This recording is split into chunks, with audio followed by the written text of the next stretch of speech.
감사합니다. 주의 말씀을 삼가 듣고자 합니다. 성령께서 감화 감동하시옵소서. 진리의 말씀 그대로 알아듣도록 귀를 열어주시고 보아야 할 걸 볼 수 있도록 눈을 열어주시옵소서. 주께서 담으신 이 말씀 속에 담으신 진리를 그대로 깨닫도록 지혜와 명철을 허락하시고 말씀 속에 담으신 하나님의 계획과 기대와 심정을 공감하고 이해할 수 있도록 우리를 이끌어 주시옵소서. 성령께서 감화 감동하시옵소서. 진리의 말씀이 온전히 우리의 속사람 가운데 하나님의 선하신 뜻 그대로 스며들게 하시고 새겨들게 해주셔서 이 말씀과 함께 주께서 허락하신 하루를 바라보고 걷게 하옵소서. 주의 인도하심 속에서 오늘 하루를 이 말씀으로 말미암아 하나님의 나라로 꽃피우고 하나님의 나라로 지어가는 우리 이게 하옵소서. 의지하오며 예수님 이름으로 기도합니다. 아멘. 네, 오늘은 에스겔서 46장에서 48장 에스겔서를 마무리합니다. 에스겔서는 크게 두 개의 계시가 있었습니다. 전반부 1장부터 32장이고 후반부 33장에서 48장입니다.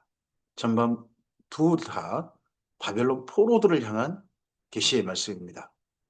첫 번째 1장부터 32장까지는 왜 예루살렘이 멸망해야 되는가? 바벨론이 멸망하는 게 아니라 왜 예루살렘이 멸망해야 되는가? 왜 예루살렘이 소멸돼야 되는가? 하는 것에 대한 말씀이었습니다. 하나님의 진노의 말씀이었죠. 그리고 33장부터 48장 두 번째 말씀은 그 소멸된 자리에서 하나님께서 예루살렘을 다시 세우고자 하십니다. 성전을 다시 세우고자 하십니다. 그렇게 하시고자 하신 뜻, 그 성전에 다시 돌아갈 대상이 바벨론의 나라라든지 이방인 나라가 아니라 이스라엘 민족이어야 한다 하는 것이 하나님의 계획이시고 그 계획을 바벨론 포로들에게 알리시고 거기를 소망하도록 이 하나님의 계획하심에 눈을 뜨고 아멘하고 이 하나님의 계획에 동참하도록 선지자로 하여금 말씀을 전하도록 하는 부분이 33장부터 48장까지인 거죠. 그 가운데 오늘 성전의 환상, 성전의 계시의 말씀을 보여줍니다. 에스겔의 두 번째 소명 가운데 이제 하나님께서 이루고 싶으신 나라 그 가운데 성전을 특별히 보여주고 또 땅의 분배, 예전 여호수아 때하고 비교되고 또 그리고 뭐 모세 때 성막이나 솔로몬 때 성전이나 비교되는 그런 말씀으로 채워져 있습니다. 에스겔서 46장입니다. 주 여호와께서 이같이 말씀하셨느니라. 에스겔서 뒷부분은 하나님께서 에스겔에게 보여주시고 들려주신 부분입니다. 환상만 있는 게 아닙니다. 도리어 들려주신 부분이 훨씬 더 많습니다. 에스겔이 사실 본 것보다는 들은 것이 훨씬 더 많은 거죠. 하지만 본 환상이 워낙 커서 우리는 에스겔의 환상 그렇습니다만은 에스겔에게 들려준 하나님의 말씀 이렇게 됩니다. 보고 들은 것을 기록한 거죠. 안뜰 동쪽을 향한 문은 일하는 엿새 동안에 닫되 안식일에는 열며 초하루에는 열고 군주는 바깥문 현관을 통하여 들어와서 문벽 곁에 서고 제사장은 그를 위하여 번제와 감사제를 드릴 것이요 군주는 문 통로에서 예배한 후에 밖으로 나가고 그 문은 저녁까지 닫지 말 것이며 이 땅 백성도 안식일과 초하루에 이 문 입구에서 나 여호와 앞에 예배할 것이며 안식일에 군주가 여호와께 드릴 번제는 흠없는 어린 양 6마리와 흠없는 순양 1마리라. 그 소재는 순양 하나에 밀가루 한 해바요 모든 어린 양에는 그 힘들어할 것이며 밀가루 한 해바에는 기름 한 흰씩이니라. 이 예물은 안식일이나 뭐 초하루나 절기나 군주가 준비합니다. 백성이 준비하지 않아요. 군주가 준비해요. 대신에 군주가 준비하도록 백성들은 군주에게 예물을 바칩니다. 그래서 군주가 대표로 하는 걸로 그렇게 돼 있죠. 초 하루에는 흠없는 순송아지 한 마리와 어린 양 6마리와 순양 한 마리를 드리되 모두 흠없는 것으로 할 것이며 또 소재를 준비하되 수송아지에는 밀가루 한 해바요 순양에도 밀가루 한 해바며 모든 어린 양에는 그 힘들어 할 것이요 밀가루 한 해바에는 기름 한 흰씩이며 군주가 올 때에는 이문 현관을 통하여 들어오고 나갈 때도 그리할지니라. 그러나 모든 정한 절기에 이 땅 백성이 다 나 요 앞에 나올 때는 북문으로 들어와서 경배하는 자는 남문으로 나가고 남문으로 들어오는 자는 북문으로 나갈지니라. 들어오는 문과 나가는 문이 서로 다르도록 성전으로 들어오는 문과 백성들이 들어오는 문 나가는 문이 다르도록 합니다. 근데 하나님 앞에 나아온다라고 표현합니다. 우리 예배는 어떻게 합니까? 우리의 예배를 하나님께서 우리에게 오신다라고 생각을 가지고 예배를 드리는 분들이 의외로 있습니다. 예배는 보는 것도 아니고 예배는 드리는 거죠. 하나님께서 우리에게 오시는 게 아니고 우리가 하나님 앞에 나가는 겁니다. 그게 예배입니다. 한결같은 예배의 모습은 하나님 앞에 나아가는 거고 하나님께 드리는 것입니다. 어, 들어오는 도로 나가지 말고 그 몸이 앞으로 향한 대로 나갈지며 군주가 무리 가운데 있어서 그들이 들어올 때에 들어오고 그들이 나갈 때에 나갈지니라. 명절과 성회 때 그 소재는 수송아지 한 마리에 밀가루 한 해바요 순양 한 마리에도 한 해바요 모든 어린 양에는 그 힘들어할 것이며 밀가루 한 해바에는 기름 한 인씩이며 만일 군주가 자원하여 번제를 준비하거나 혹은 자원하여 감사제를 준비하여 나 여호와께 드릴 때에는 그를 위하여 동쪽을 향한 문을 열고 그가 번제와 감사제를 안식일 드림같이 드리고 밖으로 나갈지며 나간 후에 문을 닫을지니라.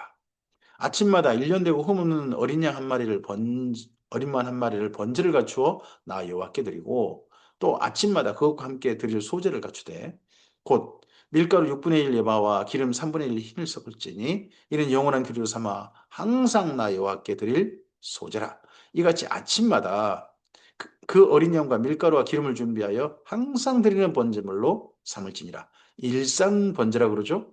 일상 번제. 이전에 어, 성막 때 모세 때부터 일상 번제를 명하셨죠. 다시 일상 번제를 드리라. 대신에 일상 번제를 드리는 방법은 이전엔 제사장이 드렸죠. 일상 번제를. 근데 이제 제사장이 드리는 게 아니라 이걸 전체를 갖추는 걸 군주가 갖추어서 드리라 하는 걸로 여기 에스겔서에 되어 있습니다. 주 여호와께서 이같이 말씀하시느니라. 군주가 만일 한 아들에게 선물을 준즉 그 기업이 되어 그 자손에게 속하나니 이는 그 기업을 이어받은 이언이와 군주가 만일 그 기업을 한 종에게 선물로 준즉 그 종에게 속하여 희년까지 이루고 그 후에는 군주에게로 돌아갈 것이니 군주의 기업은 그 아들이 이어받을 것입니다. 그래서 군주의 땅은 군주의 가족에게만 특히 아들에게만 물려주게 해서 군주가 다른 땅을 넘보지 않도록 오직 군주의 땅 안에서만 유업으로 물려주도록 합니다. 종에게 준 것은 종에게 뭐 선물로 준 것은 뭐 희년 때까지만 종이 가지고 있다 다시 군주의 몫으로 돌아가는 걸로 그렇게 말씀되어 있습니다. 근데 중요한 건 이런 말씀들이 실현된 적이 없다는 겁니다. 이스라엘 민족에게. 그럼에도 불구하고 지금 하나님께서 여기 바벨론 포로들에게 이 말씀하십니다. 이렇게 말씀하시고 이렇게 보여주신 까닭이 무엇일까를 우리가 좀 생각을 해봐야 되는 거죠. 나중에. 군주는 백성의 기업을 빼앗아 그 산업에서 쫓아내지 못할지니 군주가 자기 아들에게 기업으로 줄 것은 자기 산업으로만 할 것입니다. 이전에 땅에 빼앗걸 빼앗고 이 힘 있는 자들이 그리함으로 말하면 백성들의 삶이 파괴되어 버렸습니다. 그러지 말라는 겁니다. 지금도 힘 있는 자들이 자기 차지 땅을 차지하는 바람에 나라가 모든 일반 한 나라의 삶이 국민의 삶이 균형을 잡힌 게 아니라 한쪽으로 치우쳐 버리는 부와 권력이 치우쳐 버리는 그런 일이 있게 되죠. 백성이 각각 그 산업을 떠나 흩어지지 않게 할 것이라. 그 후에 그가 나를 데리고 문교 통행구를 통하여 북쪽을 향한 제사장의 거룩한 방에 들어가시니 그 방 뒤 서쪽에 한 처소가 있더라. 그가 내게 이르시되 이는 제사장이 속건제와 속죄제 희생 제물을 삼으며 소제 제물을 구울 초소니 그들이 이 성물을 가지고 바깥들이 나가면 백성을 거룩하게 할까 함이니라 하시고 나를 데리고 바깥들로 나가서 나를 뜰 네 구석을 지나가게 하시는데 말씀하시고 보여주시고 말씀하시고 보여주시고 본즉 그 뜰 네 구석에 또 뜰이 있는데 합니다. 이런 광경이 이런 비슷한 체험이 나중에 요한계시록에 있죠. 사도 요한에게 보여주시고 들려주시고 보여주시고 들려주시고 보고 들은 것을 요한계시록 기록에 있다고 하지 않습니까? 여기 에스겔 뒷부분도 에스겔에게 보여주시고 들려주신 부분들을 이렇게 기록하고 있습니다. 뜰 네 구석 안에는 집이 있으니 길이는 40척이요 너비는 30척이라. 구석엔 넷들이 같은 크기며 그 작은 넷들 사방으로 돌아가며 부엌이 있고 그 사방 부엌에 삶는 기구가 설비되었는데 그가 내게 이르시되 이제 보여주시고 말씀하시는 거죠. 이는 삶는 부엌이니 성전에 수종드는 자가 백성의 재물을 여기서 삶을 것이니라 하시더라. 에스겔서 47장입니다. 우리에게 좀 유명한 말씀이죠. 좀 많이 교회 좀 다녔다 하는 분들은 익숙한 부분입니다. 뭐 강해관상이라 그러죠. 흔히. 그가 나를 데리고 성전문에 이르시니 성전의 앞면이 동쪽을 향하여 있는데 성전을 지을 때 앞면이 어디냐는 거죠. 우리도 집을 지을 때 이게 동남향인 뭐 동남향이냐 정동쪽이냐 뭐 이런 말 쓰잖아요. 북향이냐 앞면이 어디냐는 거죠. 앞면이 어디냐.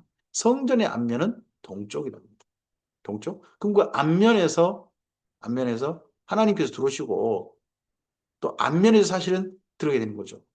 이 동쪽인 앞면인 이 부분은 어, 에덴 동산과 사실 관련이 있습니다. 에덴 동산에서 아담과 하와가 추방당할 때 동쪽으로 추방당했습니다. 그래서 동쪽에서 에덴 같은 하나님과 만날 장소로 들어가는 거죠. 그래서 성전은 항상 동쪽 방향에 거기를 앞면으로 하도록 원래 그렇게 돼 있습니다. 나중에 비잔틴 제국의 에베당을 지을 때도 비잔틴 제국은 에베당의 앞면을 동쪽으로 했습니다. 여기 이런 거에 근거를 한 거죠. 그 문지방 밑에서 물이 나와 동쪽으로 흐르다가 성전 오른쪽 제단 남쪽으로 흘러 내리더라. 그가 또 나를 데리고 북문으로 나가서 바깥길로 꺾여 동쪽을 향한 바깥문에 이르시기로 본즉 물이 그 오른쪽에서 스며 나오더라. 에스겔서 뒷부분 전부 다가 뒷부분은 에스겔이 듣고 본 거죠. 듣고 본 거. 그 사람이 손에 줄을 잡고 동쪽으로 나아가며 천척을 측량한 후에 내게 그 물을 건너가게 하시니 물이 발목에 오르더니 다시 천척을 측량하고 내게 물을 건너가게 하시니 물이 무릎에 오르고 다시 천척을 측량하고 내게 물을 건너게 하시니 물이 허리에 오르고 이 천척 그러면 한 300m죠. 1척이 30cm니까요. 한 300m 되는 거죠. 300m 지나면 물이 무릎, 발목, 무릎, 뭐 허리 이렇게 됐다는 겁니다. 다시 천척을 측량하시니 물이 내가 건너지 못할 강이 된지라 그 물이 가득하여 헤엄칠 만한 물이여 사람이 능히 건너지 못할 강이라. 이 모습이 에스겔에게 보여주고 직접 보여줬다면 이제 에루살렘하고 에루살렘 지리 위에 이 강을 한번 생각해 봐야 되겠죠?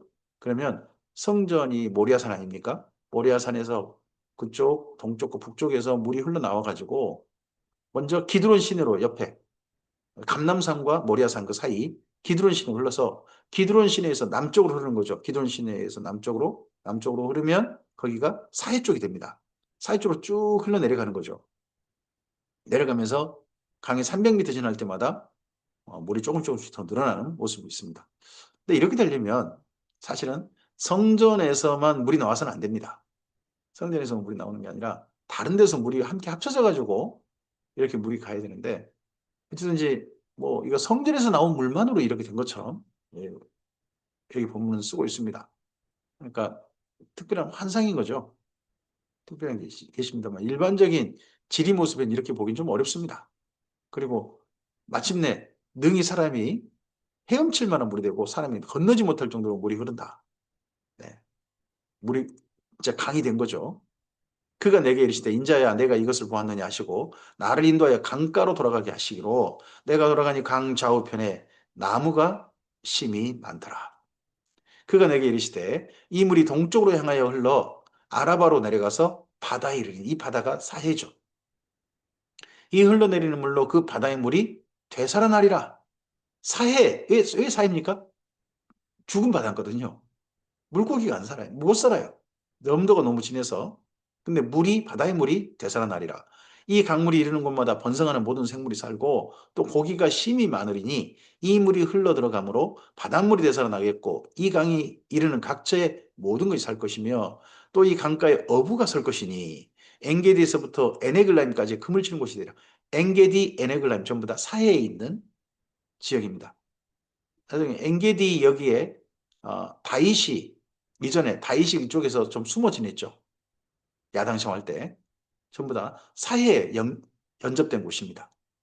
그 고기가 각기 종류를 따라 큰 바다의 고기같이 심이 많으려니와 그 진펄과 개펄은 되살아나지 못하고 소금 땅이 될 것이며 강 좌우 가에는 각종 먹을 과실나무가 자라서 그 입이 시들지 아니하면 열매가 끊이지 아니하고 달마다 새 열매를 맺으니 그 물이 성소를 통하여 나옵니다. 그 열매는 먹을 만하고 그 잎사귀는 약재료가 되리라. 주 여호와께서 이같이 말씀하시느니라. 너희는 이 경계선대로 이스라엘 12지파에게 이 땅을 나누어 기업이 되게 하되 요셉에게는 두 몫이네. 요셉은 왜요? 장자지파거든요. 장자지파니까 두 몫을 주는 거죠. 그래서 요셉은 둘로 나뉩니다. 에브라임과 므낫세.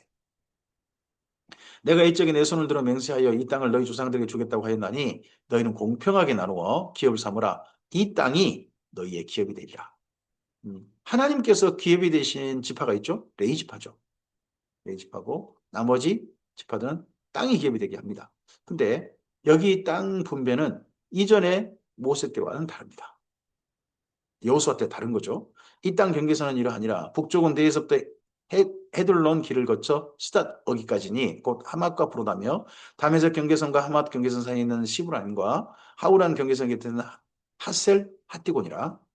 그 경계선이 바다에서부터 다메섹 경계에 있는 하살 에논까지요. 그 경계선이 또 북쪽 끝에 있는 하맛 경계선에 이르렀나니 하맛 어기까지 가도록 했죠. 예전 다윗 때도 그러고 여기 모세 때도 거기까지가. 이는 그 북쪽이요. 동쪽으로 하우람과 다메섹과 또 길르앗과 이스라엘 땅 사이는 요단강이니 북쪽 경계선 또 동쪽 바닷가에 식량하라. 이는 그 동쪽이요. 예전에는 요단 동편 길르앗 땅 거기 두 지파 반이 차지했었죠. 아모령 시온과 바스랑 오게 땅을 차지했었어요. 근데 여기 에스겔서에서는 요단강 동편은 이스라엘 땅이 아니라는 거죠. 요단강 서편만 이스라엘 땅으로 간다. 남쪽은 다말에서부터 무리브 가데스 물에 이르고 애굽 시내를 따라 대해에 이르나니 이는 그 남쪽이요. 서쪽은 대해라. 남쪽 경계선에서부터 맞은쪽 하맛 어기까지 이르나니 이는 그 서쪽이니라. 그리고 지중해 변 그쪽으로 해서 땅이 된다는 거죠. 그러니까 뭐 서쪽은 지중해, 동쪽은 요단강 이렇게 경계를 크게 하는 겁니다. 그런즉 너희가 이스라엘 모든 지파대로 이 땅을 나누어 차지하라. 너희는 이 땅을 나누어 제비 뽑아 너희와 너희 가운데 머물러 사는 타국인 곧 너희 가운데서 자녀를 낳은 자의 기업이 되게 할지니 너희는 그 타국인을 본토에서 난 이스라엘 족속같이 여기고 그들도 이스라엘 지파 중에서 너희와 함께 기업을 얻게 하되 타국인이 머물러 사는 그 지파에서 그 기업을 줄지니라 주 여호와의 말씀이니라. 에스겔서 48장입니다. 모든 지파의 이름은 이와 같으니라. 북쪽 끝에서부터 헤들론 길을 거쳐 하맛 어기를 지나서 다메섹 경계선에 있는 하살 에논까지 곧 북쪽으로 하맛 경계선에 미치는 땅 동쪽의 서쪽까지는 단의 몫이요. 가장 이쪽 북쪽은 단 지파. 예전도 단 지파였죠. 이번에도 단지파 몫으로 만약 이대로 이루어졌다면 단지파가 대신에 딱 땅을 그냥 그렇게 나누는 거죠. 동쪽이 서쪽으로 그냥 딱 쳐가지고 토막토막 내가지고 그렇게 해서 땅을 분배하도록 단 경계선 다음으로 동쪽의 서쪽까지는 아셀, 단 아셀 그리고 아셀 경계선 다음으로 동쪽의 서쪽까지는 납달리 몫이요. 납달리 경계 다음으로 동쪽의 서쪽까지는 므낫세 몫이었습니다. 예전 단 아셀 납달리가 예전 북쪽에 차지했던 지파였죠. 그렇게 자리 잡았던 지파인데 이들도 그대로 있습니다. 근데 그와는 좀 달라요. 바로 밑으로는 이제 므낫세가 옵니다. 므낫세. 므낫세 경계선 다음으로 동쪽 서쪽까지는 에브라임, 므낫세 에브라임. 여기 요셉이 되겠죠. 에브라임 경계선 다음으로 동쪽 서쪽까지는 루벤이 이쪽으로 왔습니다. 루벤이 예전에는 요단 동편이었죠.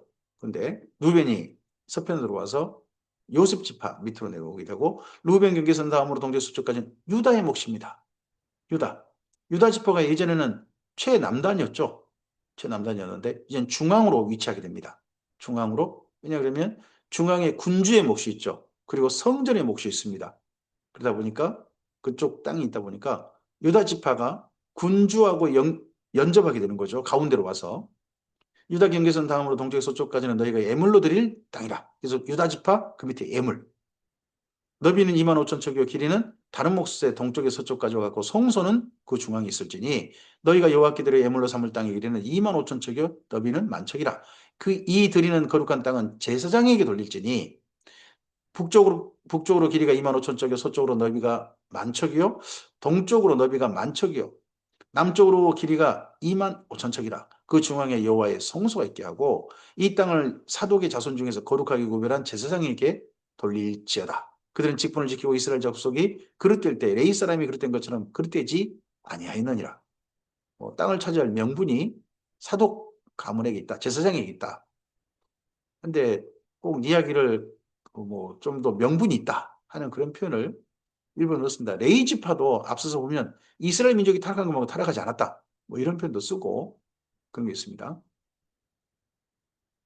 땅의 예물 중에서 너희가 예물로 받을지니 레인의 적경지에 관한 가장 거룩한 예물이니라. 제사장의 경계를 따라서 레이 사람이 몫을 주되 길이는 2만 5천 척이요 너비는 만 척으로 할지니 이 구역의 길이가 2만 5천 척이요 너비가 각기 만 척이라. 예전에는 레이 지파를 이스라엘 12지파 곳곳에 스며들게 했죠. 근데 이제는 한가운데 예물로 드리는 땅 거기에 전부 다 레이 지파가 모여 살도록 레이 지파 땅이 따로 있게 되는 분배받는 형식으로 됩니다.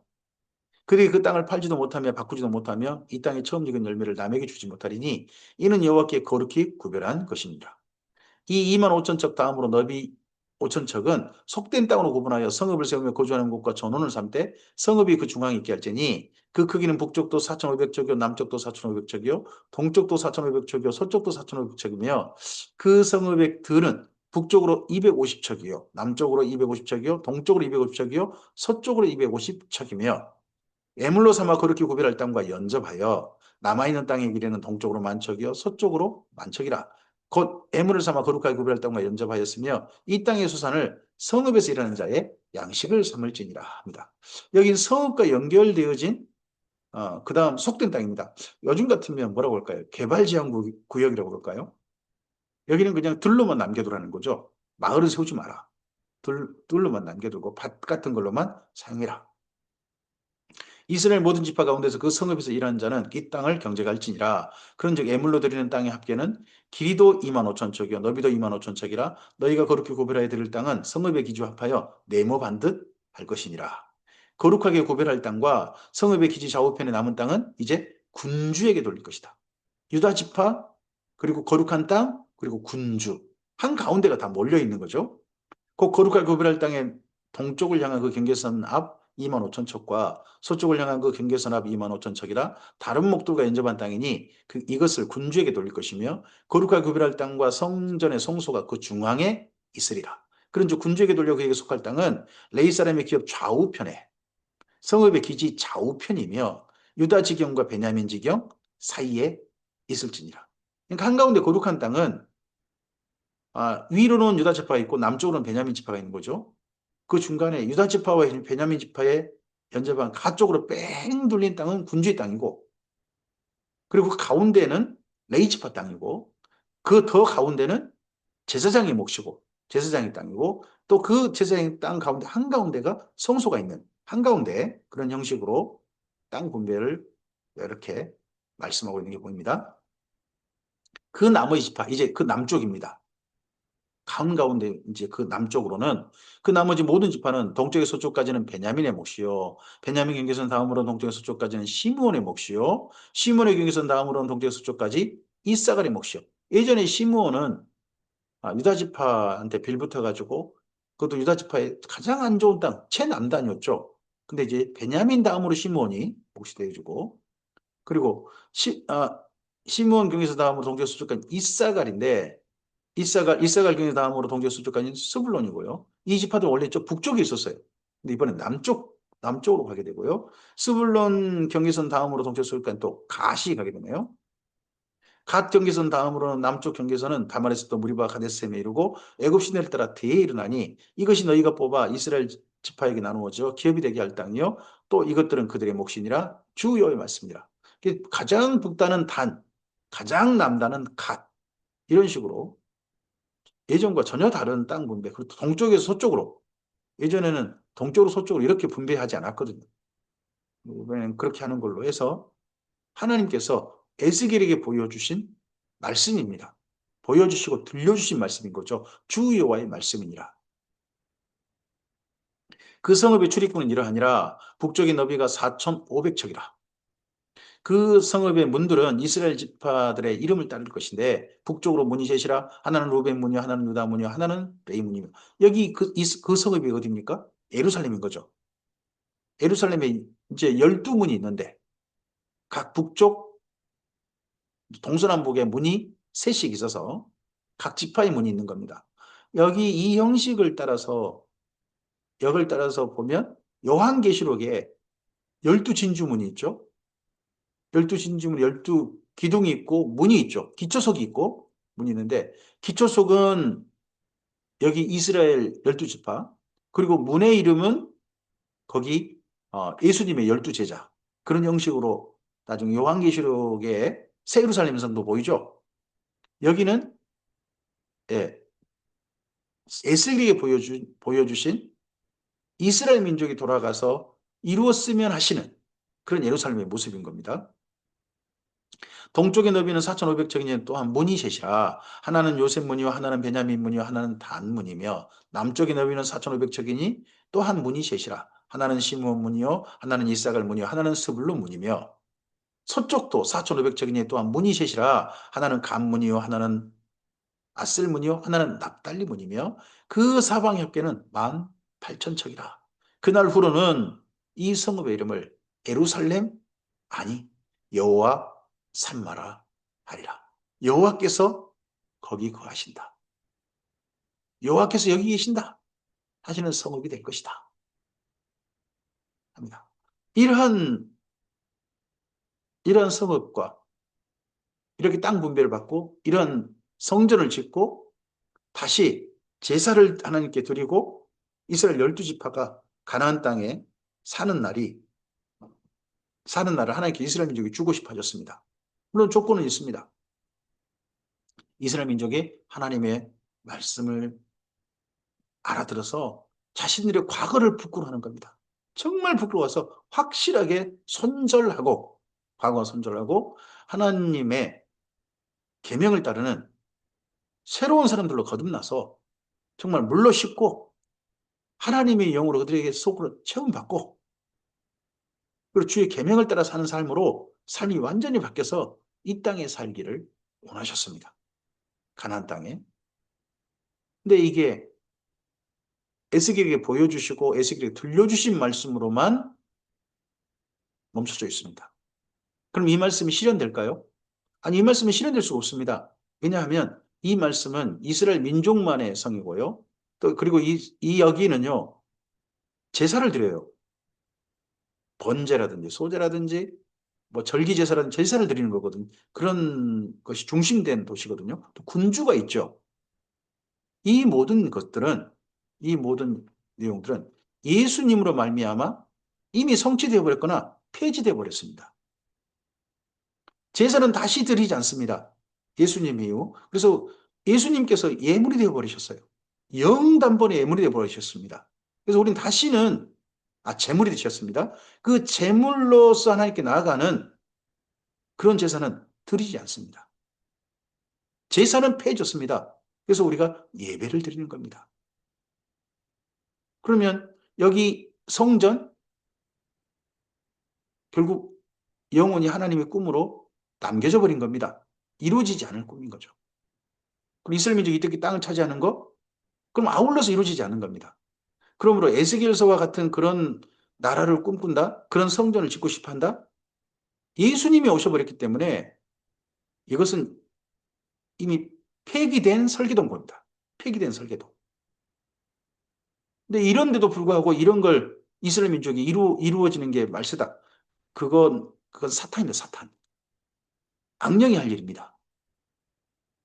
하나님께서는 이미 예수님 안에서 이런 것은 지나가셨습니다. 우리에게 들려주신 것은 이와 다릅니다. 우리는 예수님 안에서 우리 자신이 성전이 되는 겁니다. 우리가 사는 삶이 하나님의 땅이 되는 겁니다. 오늘 우리가 사는 삶이 하나님께서 분배해 주신 하나님의 땅입니다. 그리고 그 안에서 우리의 삶의 자리에서 하나님께 우리의 삶이 예물이 되게 합니다. 산 예물, 죽이는 예물도 아니죠. 산 예물 되게 합니다. 그래서 하나님께 드리고 그러한 사람으로서 이 땅 가운데 하나님의 성전으로 지어지고 성전으로 살다가 예수님께서 아버지 집에 마련하신 새 예루살렘 성으로 향하는 것이 이제 우리의 인생 여정입니다. 이 에스겔서 향할 일이 없습니다. 그러므로 에스겔서에 나오는 여기 뒷부분에 있는 그 강이 흐르는 거, 그거 우리가 도달할 곳이 아니라 우리는 생명수강, 요한계시 생명수강이고 전혀 다른 곳이 됩니다. 여기가 아닙니다. 예수님 안에서 새롭게 이루어질 바로 그 기가 되고 우리가 또 도달할 그 강 좌우편에 있는 나무들은 여기 에스겔서의 나무가 아니라 생명나무 열매가 있는 곳에 우리는 이르게 될 것입니다. 근데 조금 생각해 봐야 됩니다. 이스라엘 민족에게도 주신 하나님의 이 계획이 하나님의 소원이 그냥 멈춰주고 폐기될 수 있었습니다. 우리 모두에게는 예수님의 재림과 함께 새 예루살렘의 성에 들어갈 자와 못 들어갈 자로 이제는 확실하게 나누어져 버립니다. 이미 우리에게 예수님을 통해서 하나님의 성전에 들어갈 우리가 인생을 성전으로 살다가 하나님께 직접 지으신 예수님께 직접 주신 하늘 성전, 하늘 성소, 하늘 예루살렘 거기에 들어갈 꿈을 우리에게 주셨습니다. 거기에 우리 함께 있기를 하나님이 계획하셨습니다. 그 계획 속에 함께 들어갈 자들로 그 자리에 우리가 꼭 섰으면 좋겠습니다. 이루어졌으면 좋겠습니다. 우리에게. 바깥 어두운 데서 들어가지도 못하고 슬피 우는 자들이 우리가 되지 않기를 바랍니다. 주의 선하신 은혜가 이스라엘 민족에게는 주의 계획이 이루어지지 않았지만 우리에게는 예수님을 통해서 꼭 이루어지기를 간절히 소원합니다. 여기까지 말씀으로써 이제 에스겔서가 마무리되어집니다. 절망하고 정말 모든 것들을 이제는 완전히 끝장나버린 그 자리에서 하나님께서 싹을 틔우게 하셨습니다. 하나님 안에서 새로운 삶, 그들을 향한 하나님의 계획이 끝나지 않고 이어지고 있는 분입니다. 우리는 하나님의 이 경륜, 하나님의 경영하심을 우리의 생각으로는 잘 모릅니다. 성경은 두 가지 시각으로 쓰여 있습니다. 하나는 하나님의 시각에서 계시하신 말씀이 있습니다. 이건 이해되는 게 아니라 그냥 받아들여야 할 말씀입니다. 또 어떤 말씀은 우리 입장에서 우리의 자유의지와 우리의 인격과 우리의 삶에 하나님을 따른 자원하는 반응, 이것을 따라서 우리에게 주어지신 사람을 향한 말씀이 있습니다. 우리는 사람을 향한 말씀에 성실하게 주님 앞에 응답하는 겁니다. 나머지 하나님께서 하실 일, 경영은 하나님께서 이루어 가실 것입니다. 심지어 우리에게 이해되지 못한다 할지라도 오늘 다 이해되지 않는다 할지라도 그날에는 우리의 눈이 열리고 우리의 모든 것들이 하나님의 선하신 말씀대로 다 이루어졌음을 그날 확인하게 될 겁니다. 그런 가운데서 이스라엘이 이제 회복을 말씀하게 되는데 확실한 멸망을 확인합니다. 그 두 성경이 오바댜서하고 에레미야서가 됩니다. 그래서 이어진 말씀으로는 오바댜서와 에레미야 예가를 이제 말씀으로 이어가도록 하겠습니다. 여기까지 확인해야 이제 바벨론 땅에서 새롭게 삶을 다시 짓고 있는, 다시 건설하고 있는, 삶을 건설하고 있는 다니엘서로 넘어갈 수 있습니다. 어, 오늘 여기까지 말씀에서 하나님의 우리를 향하신 계획하신 그에 대한 말씀을 우리가 다시 한번 기억했으면 좋겠습니다. 이스라엘 민족을 향한 말씀은 여기 에스겔서에서 멈춥시다. 대신에 우리에게 향하신 말씀은 우리를 예수님 안에서 성령님과 함께 거듭나게 하시고 성령님이 임재하신 사람으로서 이제 거듭난 사람은 성화의 삶으로 나아가도록 그리고 그 삶을 한결같이 주님을 뵐 때까지 살도록 견인하게 하시고 그리고 마침내 영화의 자리에 이르게 하시는 하나님께서 우리를 향하신 계획, 우리의 삶이 그렇게 되길 바라신 하나님의 설계도를, 우리 인생 설계도를 기억합시다. 그리고 그 계획을 따라서, 그 계획을 따라서 우리의 삶을 하나님의 성전으로 오늘 잘 지어갔으면 좋겠습니다. 하나님의 땅으로 분배받은 오늘을 하나님의 나라로 온전히 채우는 우리였으면 합니다.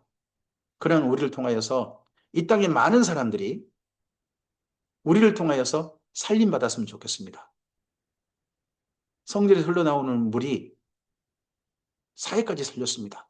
오늘 우리를 통해서 나오는 우리 삶을 통한 영향력이 많은 사람들을 하나님의 사람으로 살리는 그러한 일로 살았으면 좋겠습니다. 그래서 우리의 삶이 바로 하나님께서 함께 하신다.